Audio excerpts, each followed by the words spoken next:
नमस्कार प्रिय बंधुगण, आजिर वीडियो क्यों विषय पर आधारित ता ऑलरेडी आप जानी सारी थंबनेल देखिकी। आजिर वीडियो रे आमे माने ए दुई भाई को विषय आमे आलोचना करिबा, कारण आपण भी भल भाव जानी तपी मिश्र विवाद परठू ए दुई भाई जनक मध्य वीडियो तैयारी करुचंती तांकर चैनल रे अनेक वीडियो रही अछि आउ आपण माने भी देखिथिबे एंजॉय करिथिबे। तबे प्रिय बंधुगण, आज सकाळे गोटे वीडियो मु देखुथिली ए भाईंकर जे भाईंकर कमेंट सेक्शन रे जने लोक किए मु जाने नहीं आसिकी उल्टा सीधा कमेंट करिछि आउ तांको अपमान देला भलिया किबा तांको धर्म को अपमान देला भलिया गोटे कमेंट आसी करिछि एवं सही कमेंट को नहीं कि ए भाई जन को वीडियो तैयारी करथिले जे देखंतु आमे तो सब धर्म को आमे सम्मान दउ, किंतु जने ख्रिस्टियन भाई एमती कमेंट करिसंती एटा करिया उचित नुहे। मु से भाई को कमेंट सेक्शन गुड़ी को पढ़ुली प्रिय बंधुगण, कमेंट सेक्शन गुड़ी को देखुली प्राय समस्ते कहले चले समस्ते लिखिथिले भल विषय लिखिथिले मु मध्य कमेंट करथिले जे जो भाई जनक एमती खराब कमेंट कले बिल्कुल भी ठीक कले नहीं। अनेक आमर ख्रिस्टियन भाई माने समाने भी कमेंट कले जे प्रकृत रे जे ख्रिस्टियन सी एमती माने अभद्र भलिया केबे कमेंट करिवो नाही।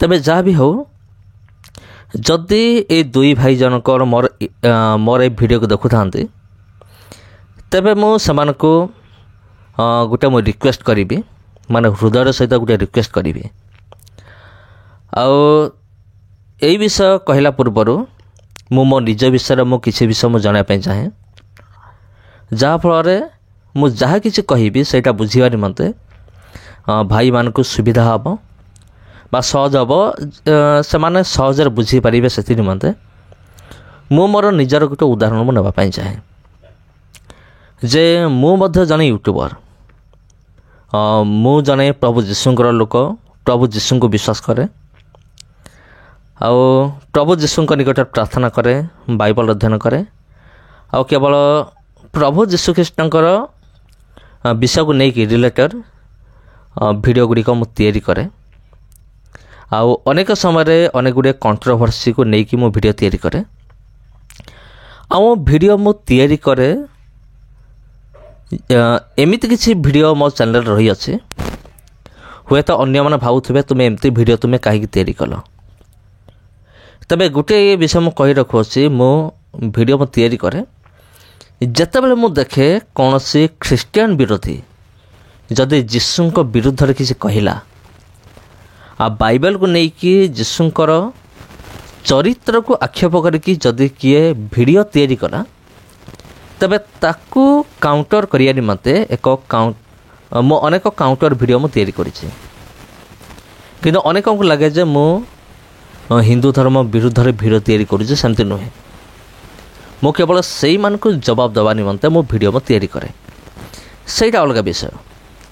जेतेबेले मु प्रभु जीशु ख्रीष्ट को नहीं कि मो वीडियो तैयारी करे सेतेबेले मध्य अनेक ख्रिस्टियन विरोधी माने जीशु को नहीं कि समान कमेंट करती माने जीशु को नहीं कि खराब कमेंट समान करती जीशु को चरित्र को नहीं कि समान गाली दियंती खराब कमेंट करती, किंतु मु कौन करे से कमेंट गुड़िक मु देखे किसी कमेंट गुड़िकर मु जवाब मध्य मु दिए माने कथार गोटे अच्छे जेसा को तेसा से माने जो भली भाव कमेंट करेंगे मो मत से भली भाषा मु जवाब देइछि केतोटी कमेंट रे आउ केतोटी कमेंट मु पढ़ला परे मु संगे संग डिलीट कर दिए मारे सेमती जदि वीडियो मु देखे सॉरी जतल मु सेमती कमेंट मु देखे तबे मोर कहिबार कथा जे भाई माने आमे माने होछि यूट्यूबर आपण भी जने यूट्यूबर मु भी जने यूट्यूबर आपण आपणकर धर्म को लेकिन कि सब धर्म को लेकिन वीडियो तैयारी करुचंती ମୁଁ ମଧ୍ୟ ବେଶୀ ଭିଡ଼ିଓ ମୁଁ ତିଆରି କରେ ପ୍ରଭୁ ଯୀଶୁଖ୍ରୀଷ୍ଟଙ୍କ ଉପରେ ଆଧାର କରିକି ମୁଁ ବେଶୀ ଭିଡ଼ିଓ ମୁଁ ତିଆରି କରେ। ତେବେ ଯଦି ମୋ ବିଷୟରେ ମୁଁ କହିବି, ତେବେ ମୋତେ ମଧ୍ୟ କମେଣ୍ଟ ସେକ୍ସନରେ ଅନେକ ଗାଳି ଆସେ। ଯୀଶୁଙ୍କର ଚରିତ୍ରକୁ ଆକ୍ଷେପ କରିକି ଅଭଦ୍ର ଭାଷା ଗୁଡ଼ିକ ମଧ୍ୟ ପ୍ରୟୋଗ କରନ୍ତି ମାନେ ଭିଓର ମାନେ। କିନ୍ତୁ ମୁଁ କିଛି ନ କହିକି ମୁଁ କ'ଣ କରେ, ସେ କମେଣ୍ଟକୁ ପଢ଼ିକି ମୁଁ ଡିଲିଟ୍ କରିଦିଏ। ମୁଁ ଚାହେଁ ସେଇ କମେଣ୍ଟକୁ ଅନ୍ୟ କେହି ନ ଦେଖନ୍ତୁ, ଅନ୍ୟ କାହା ମନରେ ସେମିତି ମାନେ କ୍ରୋଧ ମନୋଭାବ, ଘୃଣା ମନୋଭାବ ସୃଷ୍ଟି ନ ହେଉ। ମୁଁ କ'ଣ କରେ, ସେ କମେଣ୍ଟକୁ ମୁଁ ଡିଲିଟ୍ କରିଦିଏ। ତେବେ ପ୍ରିୟ ଭାଇମାନେ, ଆପଣମାନେ ମୋଠୁ ସାନ ଜଣାପଡ଼ୁଛି, ମୁଁ ଜାଣିନି ଆପଣ କେତେ ସାନ ମାନେ ବୟସରେ, କିନ୍ତୁ ଆପଣ ଯାହା ବି ଭିଡ଼ିଓ ତିଆରି କରୁଛନ୍ତି ବହୁତ ବଢ଼ିଆ। ମୁଁ ମଧ୍ୟ ଦେଖେ, ଆପଣଙ୍କର ଚ୍ୟାନେଲରେ ଭିଡ଼ିଓ ଗୁଡ଼ିକ ଦେଖେ, ବହୁତ ଭଲ ଲାଗେ। ଆପଣଙ୍କର ଚିନ୍ତାଧାରା ଭଲ ଲାଗେ। ଆପଣଙ୍କର ଚିନ୍ତାଧାରା ହେଉଛି ଉଚ୍ଚ କୋଟିର ଚିନ୍ତାଧାରା। ମୁଁ ଦେଖିନି ଆପଣଙ୍କ ଭିଡ଼ିଓ ମଧ୍ୟରେ କାହାକୁ ଗାଳି କରିଥିବା କେବେ ମୁଁ ଦେଖିନାହିଁ, ଯେଉଁଟାକି ମୋତେ ବହୁତ ଭଲ ଲାଗେ। ଆଉ ପ୍ରଭୁ ଯୀଶୁଖ୍ରୀଷ୍ଟଙ୍କ ନାମରେ ମୁଁ ମଧ୍ୟ ଆପଣମାନଙ୍କୁ ବହୁତ ଭଲ ପାଏ, ଯେହେତୁ ପ୍ରଭୁ ଯୀଶୁ ଶିଖାଇଛନ୍ତି ତୁମେ ପରସ୍ପରକୁ ତୁମେ ପ୍ରେମ କରିବ। ତେବେ ଆପଣମାନେ ଆପଣଙ୍କର ଜ୍ଞାନ ଅନୁସାରେ, ଚିନ୍ତାଧାରା ଅନୁସାରେ ଯେତିକି ଭିଡ଼ିଓ ତିଆରି କରିଛନ୍ତି ଆପଣଙ୍କ ଚ୍ୟାନେଲରେ, ସବୁକିଛି ବହୁତ ବଢ଼ିଆ। ଆଉ ଆମ ଓଡ଼ିଶାର ଲୋକମାନେ ବି ଆପଣଙ୍କୁ ବହୁତ ପସନ୍ଦ କରନ୍ତି। କିନ୍ତୁ ଦୁଃଖର ବିଷୟ ହେଉଛି ଯେ ଆପଣଙ୍କୁ ଏମିତି କମେଣ୍ଟ ଆସିଲା। ତେବେ ମୋର କହିବାର ବିଷୟ ହେଉଛି ଯେ ଆପଣ ବି ଜଣେ ୟୁଟ୍ୟୁବର, ମୁଁ ବି ଜଣେ ୟୁଟ୍ୟୁବର।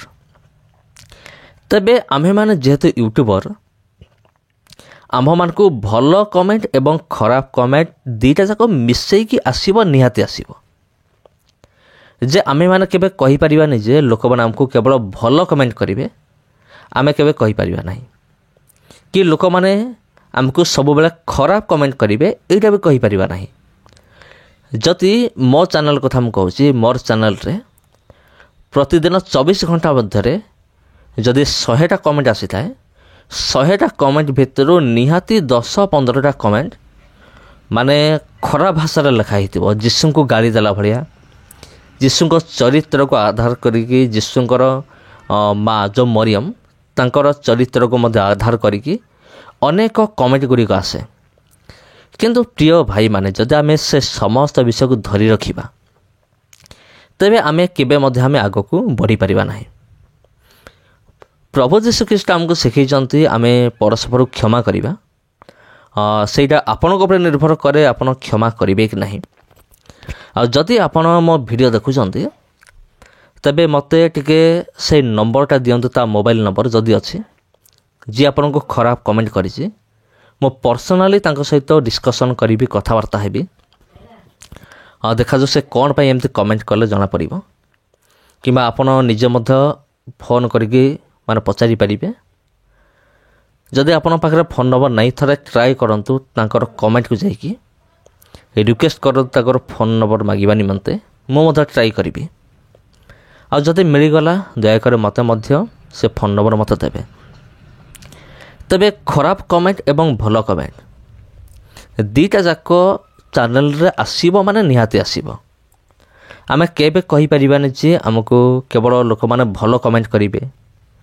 ଆଉ ଦୁନିଆରେ ସମସ୍ତେ ଭଲ ଲୋକ ନୁହନ୍ତି ଯେ ଆମକୁ ସମସ୍ତେ ଭଲ ପାଇବେ।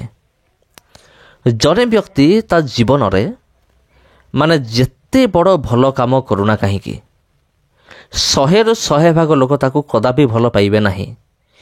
ଏଇଟା ହେଉଛି ଆଜିକାଲିର ଦୁନିଆର ଚଳଣି, ବା ଆଜିକାଲି ଦୁନିଆରେ ଏଇଟା ହେଉଛି। ଓଲଟା ଯେଉଁମାନେ ଭଲ କାମ କରିବେ, ତାଙ୍କ ବିରୁଦ୍ଧରେ ଅନେକ ଲୋକମାନେ ଉଠିବେ, ତାଙ୍କୁ ଡାଉନ୍ କରିବା ନିମନ୍ତେ, ତଳେ ପକାଇବା ନିମନ୍ତେ ଏଇଟା ଅଛି।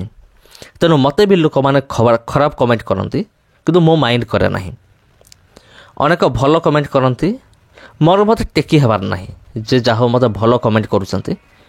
ଲୋକମାନେ କମେଣ୍ଟ କରିବେ, ଭଲ ହେଉ ଖରାପ ହେଉ ସେମାନେ କମେଣ୍ଟ କରିବେ।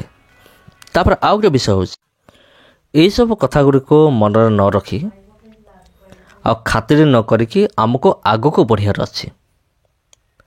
ଯଦି ଆମେ ଏମିତି ଲୋକମାନଙ୍କର କଥା ଶୁଣିକି, କମେଣ୍ଟ ଶୁଣିକି ଯଦି ଏବେଠାରୁ ଭାଙ୍ଗି ପଡ଼ିବା, ତେବେ ଆମେ କେବେ ଆଗକୁ ଯାଇପାରିବା ନାହିଁ। ମଣିଷ ଜୀବନରେ ଷ୍ଟ୍ରଗଲ୍ ଅଛି, ସଂଘର୍ଷ ରହିଅଛି।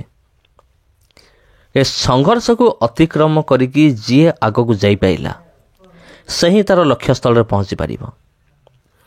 ଆଜିକାଲି ଦୁନିଆରେ 100 ଲୋକ ମଧ୍ୟରୁ ଯଦି 60 ଜଣ ସଂଘର୍ଷ କରୁଛନ୍ତି, ତେବେ ତା ମଧ୍ୟରୁ ମାତ୍ର 4-5 ଜଣ ନିଜର ଲକ୍ଷ୍ୟସ୍ଥଳରେ ପହଞ୍ଚି ପାରୁଛନ୍ତି। ଯେତେ ବି ଆମ ଭାରତବର୍ଷର ଯେତେ ବି ମହାନ ଲୋକମାନେ ଅଛନ୍ତି, ଯେତେ ବଡ଼ ବଡ଼ ଲୋକ କୁହନ୍ତୁ, ଯେପରିକି APJ ଅବଦୁଲ କଲାମ, ସୁଭାଷ ଚନ୍ଦ୍ର ବୋଷ, ଲାଲ ବାଲ ପାଲ, ମାନେ ଯେତେ ସ୍ୱାଧୀନତା ସଂଗ୍ରାମୀ, ତା ସହିତ ମାନେ ବଡ଼ ବଡ଼ ସକ୍ସେସ୍ ପାଇଥିବା ଲୋକମାନେ, ଦେଖିବେ ତାଙ୍କ ଜୀବନରେ ସଂଘର୍ଷ ରହିଅଛି। ତେଣୁ ଏହିଭଳି ଛୋଟିଆ ଛୋଟିଆ କଥାକୁ ମନରେ ଧରିବେ ନାହିଁ, ଆଉ ସେ ଭାଇକୁ କ୍ଷମା କରିଦିଅନ୍ତୁ। ଆଉ ଯଦି ପାରୁଛନ୍ତି ତାଙ୍କର ଫୋନ୍ ନମ୍ବର ଆଦାୟ କରନ୍ତୁ। ତେଣୁ ଓଡ଼ିଆରେ ଗୋଟେ କଥା ଅଛି,